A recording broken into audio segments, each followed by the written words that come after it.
Welcome to the class. Constitutional law എന്നുള്ള video സീരീസിൽ നമ്മൾ റിട്ടുകളെ കുറിച്ചാണ് സംസാരിക്കുന്നത്. അപ്പോൾ ഇതിന് തൊട്ട് മുമ്പുള്ള വീഡിയോയിൽ റിട്ട് എന്താണ്, റിട്ടുകൾ ഏതൊക്കെ തരത്തിലാണ് തുടങ്ങിയ കാര്യങ്ങളെ പറ്റിയിട്ട് ജനറൽ ആയിട്ട് ഒരു ഇൻട്രൊഡക്ഷനാണ് നമ്മൾ ഡിസ്കസ് ചെയ്തത് അല്ലേ. അപ്പോൾ അത് അഥവാ നിങ്ങൾ കണ്ടിട്ടില്ലെങ്കിൽ അതിൻ്റെ ലിങ്ക് ഞാൻ ഡിസ്ക്രിപ്ഷൻ ബോക്സിൽ ഇടാം, അപ്പോൾ നിങ്ങൾക്ക് പോയിട്ട് കാണാം കേട്ടോ. ഓക്കെ, അപ്പൊ ഇന്ന് നമ്മൾ ഡിസ്കസ് ചെയ്യാൻ പോണത് പലതരം റിട്ടുകൾ ഉള്ളതിൽ ആദ്യത്തേതായിട്ട് നമ്മൾ പരിഗണിക്കുന്ന അല്ലെങ്കിൽ ഏറ്റവും പ്രധാനപ്പെട്ടതായിട്ടുള്ള ഹേബിയസ് കോർപ്പസ് എന്നുള്ള റിട്ടിനെ പറ്റിയിട്ടാണ്. ഓക്കെ, അപ്പൊ നമുക്ക് നോക്കാം. യെസ്, ഹേബിയസ് കോർപ്പസ് എന്നുള്ള ഈ റിട്ടിനെ പറ്റിയിട്ട് പൊതുവെ പറയാറുള്ളത് ദ ഗ്രേറ്റ് റിട്ട് എന്നാണ്. അപ്പൊ ആ പേര് സൂചിപ്പിക്കുന്നത് പോലെ മറ്റു റിട്ടുകളിൽ നിന്ന് വ്യത്യസ്തമായി എന്തോ ഒരു മഹത്വം ഇതിന് കൂടുതലുണ്ട് എന്നാണല്ലോ.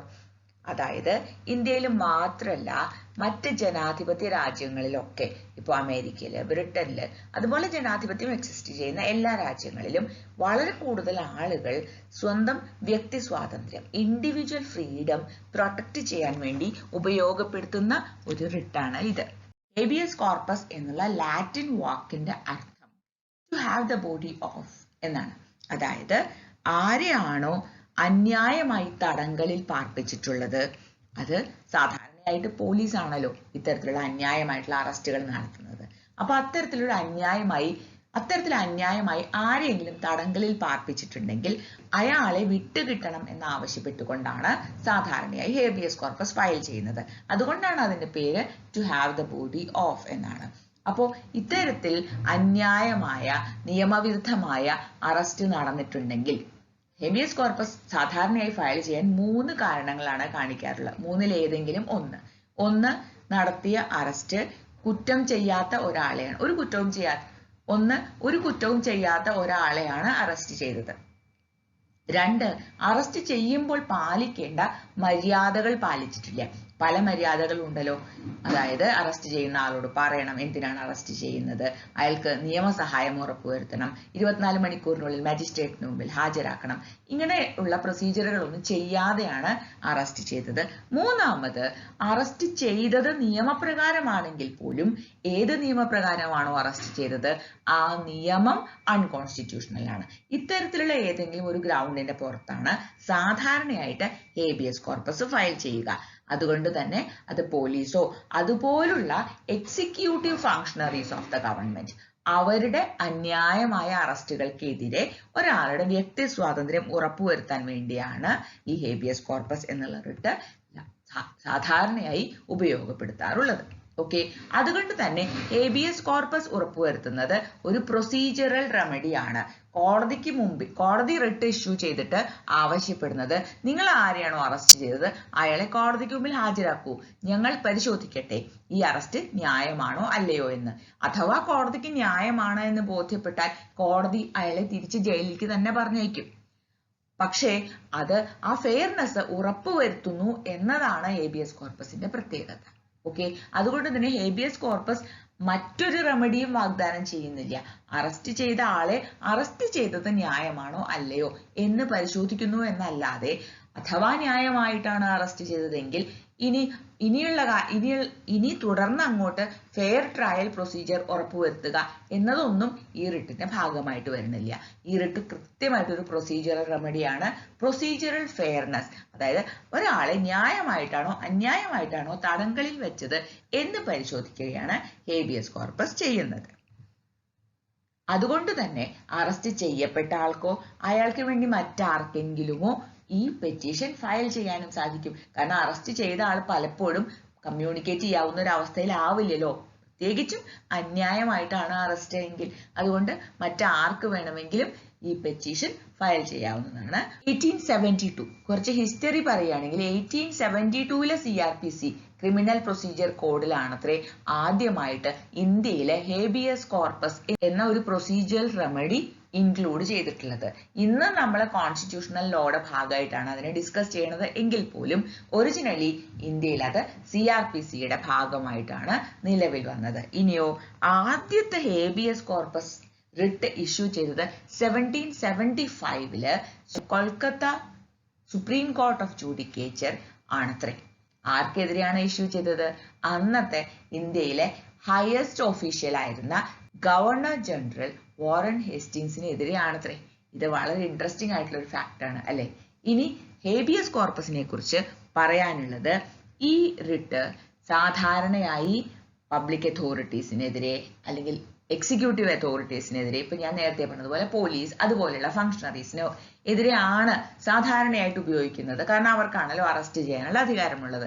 എന്നാൽ പോലും മറ്റ് പ്രൈവറ്റ് ഇൻഡിവിജ്വൽസിനെതിരെയും ഹേബിയസ് കോർപ്പസ് ഇഷ്യൂ ചെയ്യാൻ പറ്റും. അപ്പൊ നമ്മൾ പലപ്പോഴും പത്രങ്ങളിലൊക്കെ കണ്ടിട്ടുണ്ടാവും അല്ലെ, കുട്ടിയെ അന്യായമായി തടങ്കൽ വെച്ചു എന്ന് ആരോപിച്ചുകൊണ്ട് പെൺകുട്ടിയുടെ മാതാപിതാക്കൾക്കെതിരെ ഒരാള് ഹേബിയസ് കോർപ്പസ് ഫയൽ ചെയ്തു.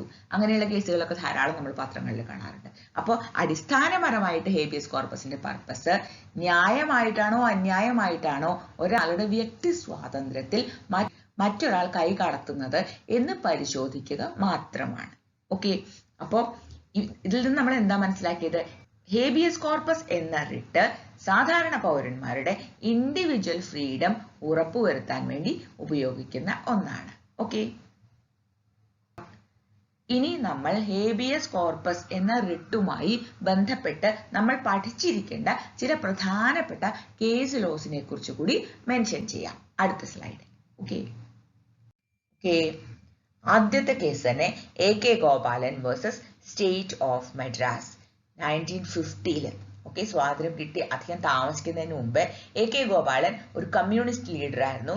അദ്ദേഹത്തിനെ മദ്രാസ് സ്റ്റേറ്റ് അറസ്റ്റ് ചെയ്തത് പ്രിവെന്റീവ് ഡിറ്റൻഷൻ ആക്ട് പ്രകാരമാണ്. അപ്പോൾ ഹേബിയസ് കോർപ്പസ് ഫയൽ ചെയ്തിട്ട് പെറ്റീഷണർ ആവശ്യപ്പെട്ടത് ഈ പ്രിവെന്റീവ് ഡിറ്റൻഷൻ എന്നുള്ള ആക്ടിന്റെ കോൺസ്റ്റിറ്റ്യൂഷണാലിറ്റിയെ പരിശോധിക്കണം എന്നാണ്. കാരണം അദ്ദേഹം പറഞ്ഞത് ഈ ആക്ട് തന്നെ അൺകോൺസ്റ്റിറ്റ്യൂഷണൽ ആണ്. അതുകൊണ്ടാണ് ഒരു ഹേബിയസ് കോർപ്പസ് ഫയൽ ചെയ്തത്. എന്നാൽ ആ കേസിൽ ചില പ്രത്യേക പ്രൊസീജിയറുകളിൽ മാറ്റങ്ങൾ കോടതി ആവശ്യപ്പെട്ടു എങ്കിൽ പോലും ആസ് സച്ച് പ്രിവെന്റീവ് ഡിറ്റൻഷൻ ആക്ടിനെ കോടതി ശരിവെക്കുകയാണ് ചെയ്തത്. അപ്പൊ ഇതൊരു എക്സാമ്പിൾ ആണ്. അതായത് അറസ്റ്റിന്റെ പ്രൊസീജിയറോ അല്ലെങ്കിൽ അറസ്റ്റ് ചെയ്യാൻ ഉപയോഗിക്കുന്ന നിയമം പോലുമോ നമുക്ക് ഈ റിട്ട് വഴി ചോദ്യം ചെയ്യാം. ADM ജബൽപൂർ വേഴ്സസ് ശിവകാന്ത് ശുക്ല, ഈ കേസിന്റെ പേര് തന്നെ ഹേബിയസ് കോർപ്പസ് കേസ് എന്നാണ്. ഹേബിയസ് കോർപ്പസ് കേസ് എന്ന പേരിലാണ് ഈ കേസ് അത്രയും പ്രസിദ്ധമായത്. കാരണം ഇന്ദിരാഗാന്ധി ഗവൺമെന്റ് 1975 എമർജൻസി ഡിക്ലെയർ ചെയ്തതിനു ശേഷം ഇന്ത്യയിൽ അങ്ങോളം ഇങ്ങോളം അനവധി ഒപ്പോസിഷൻ ലീഡേഴ്സിനെ without reason, without information arrest ചെയ്ത് ജയിലിൽ പാർപ്പിച്ചു. അപ്പോൾ ഇന്ത്യയിൽ പല കോടതികളിലായിട്ട് അത്രയധികം ഹേബിയസ് കോർപ്പസ് കേസുകൾ ഫയൽ ചെയ്യുകയും അവസാനം അതെല്ലാം ഒന്നിച്ചെടുത്ത് ഒറ്റ കേസാക്കി പരിഗണിക്കുകയും ആണ് ചെയ്തത്. ഈ കേസിനെ കുറിച്ച് ഡീറ്റെയിൽഡ് ആയിട്ടൊരു ഡിസ്കഷൻ ഞാൻ ഇതിന് മുമ്പ് ഒരു വീഡിയോയിൽ ചെയ്തിട്ടുണ്ട്. അതിന്റെ ലിങ്കും ഞാൻ ഡിസ്ക്രിപ്ഷൻ ബോക്സിൽ ഇടാം. അപ്പൊ നിങ്ങൾക്ക് ആ കേസിനെ കുറിച്ച് കൂടുതൽ അറിയണമെന്നുണ്ടെങ്കിൽ അവിടെ പോയി കാണാം കേട്ടോ. പിന്നെ വരുന്നത് സുനിൽ ബത്ര വേഴ്സസ് ഡൽഹി അഡ്മിനിസ്ട്രേഷൻ 1980 വന്ന വളരെ പ്രധാനപ്പെട്ട ഒരു കേസാണ്. ഈ കേസിൽ വധശിക്ഷയ്ക്ക് വിധിക്കപ്പെട്ട ഒരു പ്രതി കോടതിയിൽ നിന്ന് എഴുതിയ ഒരു എഴുത്തിനെയാണ് ഹേബിയസ് കോർപ്പസ് ആയി കോടതി പരിഗണിച്ചത്. അതോ ആ എഴുത്ത് അയാളുടെ ഇൻമേറ്റിനെ ജയിൽ അതോറിറ്റീസ് ടോർച്ചർ ചെയ്യുന്നു എന്ന് പറഞ്ഞുകൊണ്ടായിരുന്നു താനും. അപ്പോൾ ഈ കേസിൽ എസ്റ്റാബ്ലിഷ് ചെയ്ത ഒരു ഫാക്ട്, ഹേബിയസ് കോർപ്പസ് എന്നുള്ള കോൺസ്റ്റിറ്റ്യൂഷണൽ റെമഡി ആർക്ക് വേണമെങ്കിലും മറ്റാർക്ക് വേണ്ടി വേണമെങ്കിലും ഉപയോഗിക്കാം എന്നതാണ്. Rudul Shah versus state of Bihar എന്നതും ഇതുപോലെ വളരെ ഇമ്പോർട്ടന്റ് ആയിട്ടുള്ള ഒരു കേസാണ്. ആ കേസിൽ എന്താ ഉണ്ടായത് വെച്ചാൽ, ശിക്ഷാ കാലാവധി കഴിഞ്ഞതിന് ശേഷവും പ്രതിയെ ജയിലിൽ നിന്ന് വിട്ടയക്കാതെ പിടിച്ചു വെച്ചു 14 വർഷത്തോളം.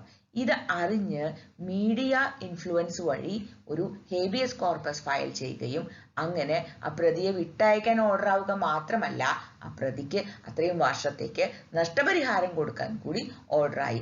അതുകൊണ്ട് തന്നെ ഹ്യൂമൻ റൈറ്റ്സിന്റെ ഹിസ്റ്ററിയിലും ഈ കേസ് വളരെ ഇമ്പോർട്ടന്റ് ആണ്. അപ്പോൾ നമ്മൾ ഹേബിയസ് കോർപ്പസ് മനസ്സിലാക്കുമ്പോൾ അതിനെ ഒരു റിട്ടായിട്ട് മനസ്സിലാക്കണം. അതിന്റെ കൂടെ നമ്മൾ മനസ്സിലാക്കേണ്ടത് ഇന്ത്യയിലെ മനുഷ്യാവകാശങ്ങളെ സംരക്ഷിക്കുന്നതിൽ ഈ ഹേബിയസ് കോർപ്പസ് എന്നുള്ള കോൺസ്റ്റിറ്റ്യൂഷണൽ റെമഡി വളരെ വലിയ ഒരു പങ്ക് വഹിച്ചിട്ടുണ്ട്. അതുകൂടി ചേർത്ത് വേണം നമ്മൾ അതിനെ മനസ്സിലാക്കാൻ. ഓക്കെ, അപ്പോൾ ഇപ്പോൾ നിങ്ങൾക്ക് ആ കൺസെപ്റ്റ് ക്ലിയർ ആയിട്ടുണ്ടാവും എന്ന് വിചാരിക്കുന്നു. എന്തെങ്കിലും ക്ലാരിഫിക്കേഷൻസ് ആവശ്യമുണ്ട്, എന്തെങ്കിലും സംശയങ്ങളുണ്ട്, or you want to add anything to it, please make use of my comment box. I'll be very happy to help.